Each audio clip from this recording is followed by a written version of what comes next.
Pride and Prejudice by Jane Austen. Chapter 60. Elizabeth's spirits soon rising to playfulness again, she wanted Mr. Darcy to account for his having ever fallen in love with her. "How could you begin?" said she. "I can comprehend your going on charmingly, when you had once made a beginning, but what could set you off in the first place? I cannot fix on the hour, or the spot, or the look, or the words, which laid the foundation. It is too long ago.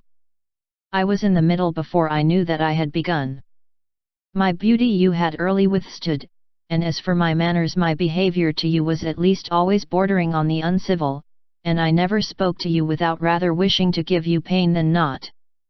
Now be sincere, did you admire me for my impertinence? For the liveliness of your mind, I did. You may as well call it impertinence at once. It was very little less.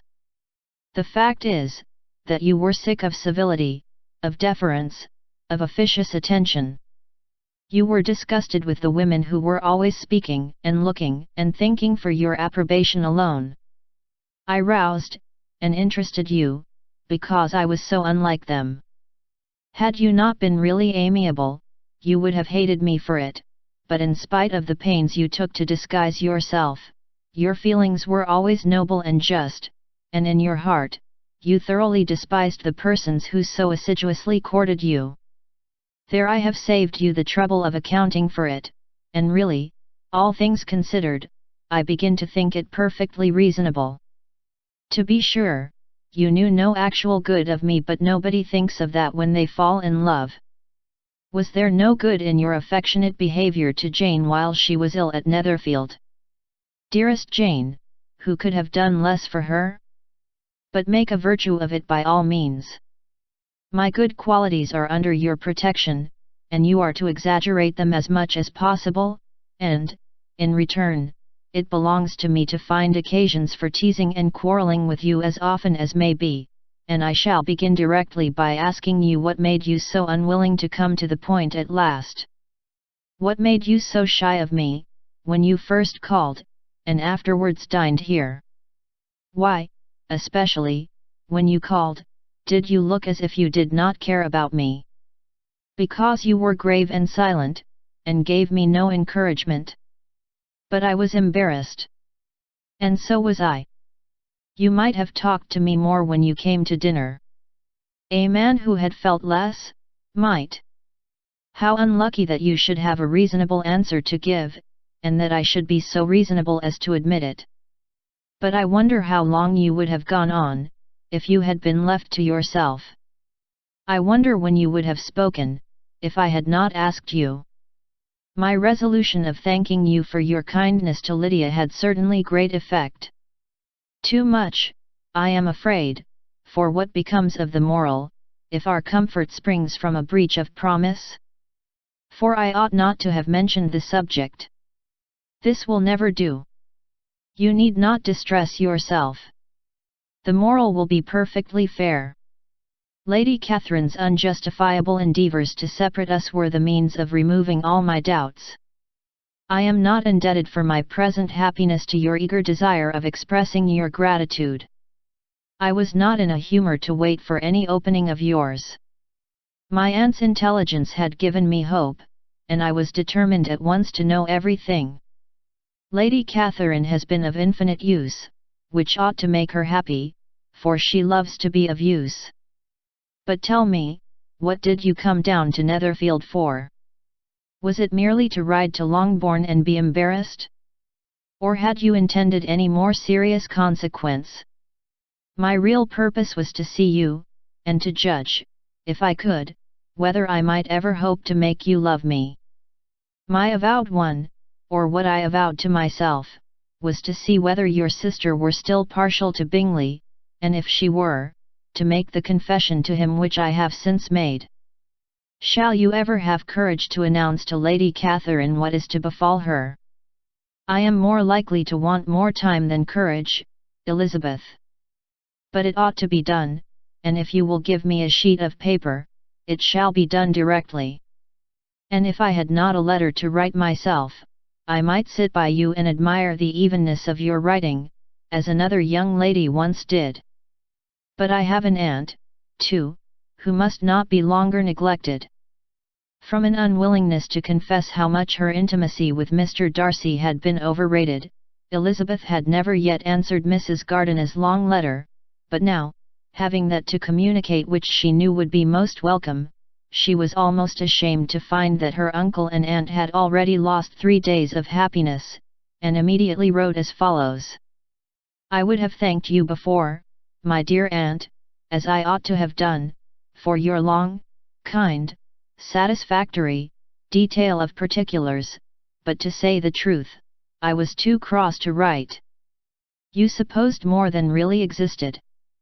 But now suppose as much as you choose, give a loose rein to your fancy, indulge your imagination in every possible flight which the subject will afford, and unless you believe me actually married, you cannot greatly err. You must write again very soon, and praise him a great deal more than you did in your last.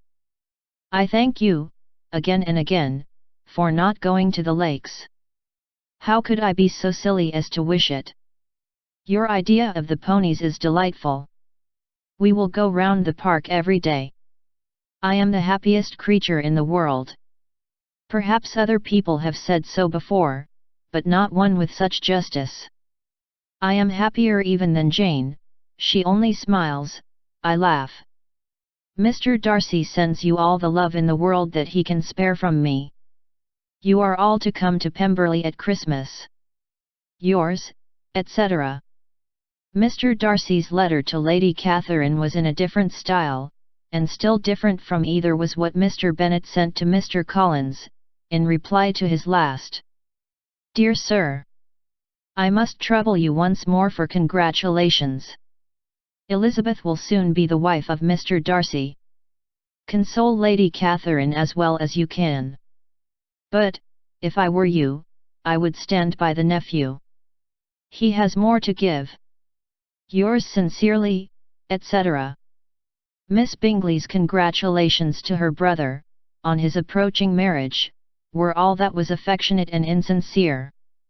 She wrote even to Jane on the occasion, to express her delight, and repeat all her former professions of regard.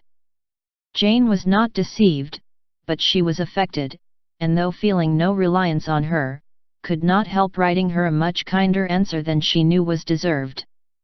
The joy which Miss Darcy expressed on receiving similar information, was as sincere as her brother's in sending it. 4 sides of paper were insufficient to contain all her delight, and all her earnest desire of being loved by her sister. Before any answer could arrive from Mr. Collins, or any congratulations to Elizabeth from his wife, the Longbourn family heard that the Collinses were come themselves to Lucas Lodge. The reason of this sudden removal was soon evident.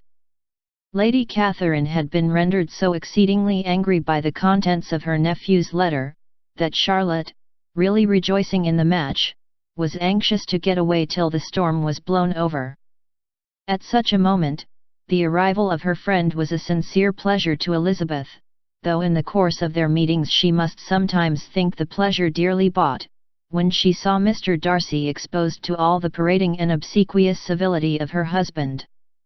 He bore it, however, with admirable calmness. He could even listen to Sir William Lucas, when he complimented him on carrying away the brightest jewel of the country, and expressed his hopes of their all meeting frequently at St. James's, with very decent composure. If he did shrug his shoulders, it was not till Sir William was out of sight. Mrs. Phillips's vulgarity was another, and perhaps a greater, tax on his forbearance, and though Mrs. Phillips, as well as her sister, stood in too much awe of him to speak with the familiarity which Bingley's good humour encouraged, yet, whenever she did speak, she must be vulgar. Nor was her respect for him, though it made her more quiet, at all likely to make her more elegant.